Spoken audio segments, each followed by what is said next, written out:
সড়ক অবিলম্বে মেরামতি করতে হবে।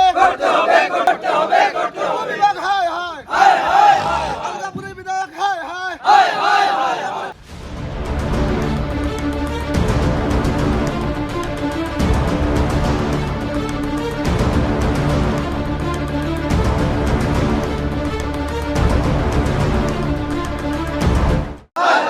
পূর্ত বিভাগ হায় হায়, বিকাশ মুখ্যমন্ত্রী হায় হায়, বিকাশ মুখ্যমন্ত্রী মুর্দাবাদ।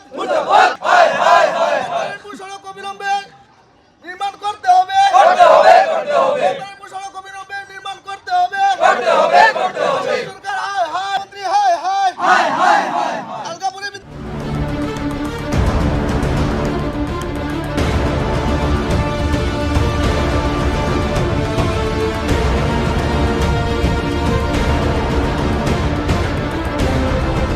আজি আমরা সকলো মিলি উপস্থিত হয়েছো। তাতে মোৰ ফালৰ পৰা ব্যক্তিগত তাতে কিবা আন্দোলন নাই। সেইটো আন্দোলন হৈছে বিকাশৰ আন্দোলন হৈছে। মোৰ তাতে যিটো ৰাস্তা আছে আলগাপুৰ টিমাটা টু নৰ্থ নাৰায়ণপুৰ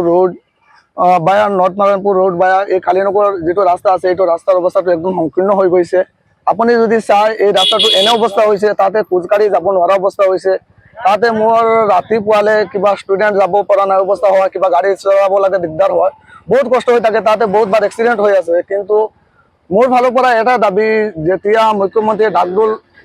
মুখ্যমন্ত্ৰীয়ে বিকাশৰ ডাকডোল বজাই থাকে, কিন্তু সেই বিকাশটো আজি ঘৰত সোমাই গৈছে। মোৰ লাগিছে এনেকা, মোৰ নহয়, এই মোৰ ৰাজ্যৰ ফালে এনেকা লাগিছে যে মুখ্যমন্ত্ৰী বিকাশৰ ডাকডোল বজাই থাকে, এই বিকাশটো আজি ঘৰত সোমাই গৈছে। আজি আপুনি যদি গুৱাহাটী চিটিৰ অৱস্থাটো চায়, গুৱাহাটী চিটি অলপ বৰষুণ দিলে গুৱাহাটী চিটি পানীৰ তলত সোমাই যায়। এতিয়া মোৰ তাতো পানীৰ তলত সোমাই, কিন্তু পানী গ'লে মোৰ তাতে এনে অৱস্থা হৈ থাকে যে খোজকাঢ়ি যাব নোৱাৰা অৱস্থা হৈ যায়। আজি মোৰ ফালৰ পৰা এই আন্দোলনটো এনে আন্দোলন হৈছে যে বিকাশৰ আন্দোলন হৈছে। আজি বিকাশ নাই, আজি কৃষ্ণেন্দু পাল ইনচাৰ্জ মিনিষ্টাৰ হয়, তেওঁ এজন ব্যৰ্থ মিনিষ্টাৰ হৈছে। আজি মোৰ একেই সমষ্টিত আছে, আগতে সমষ্টিত আছিলে, এতিয়া কিবা মোৰ সমষ্টিৰ পৰা ওলাই গৈছে।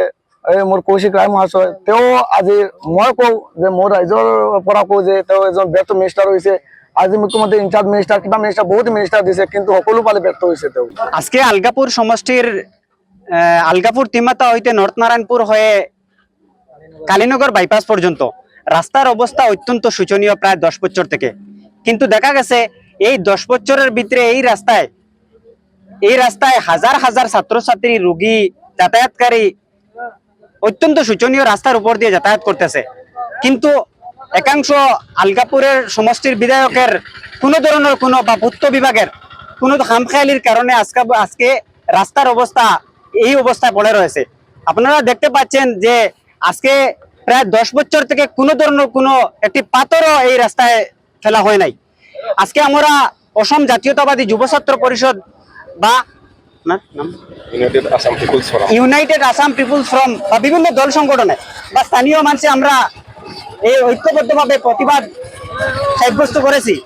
আমরা আগামী 1 মাসের মধ্যে যদি রাস্তার কাম আরম্ভ না হয়, তাহলে আমরা এক গণ আন্দোলন বা আমরা ঐক্যবদ্ধভাবে প্রত্যেকটা দল সংগঠন মিলে ঐক্যবদ্ধভাবে আমরা এই রাস্তায় অনির্দিষ্টকালের জন্য অনশনে বসে পড়ব।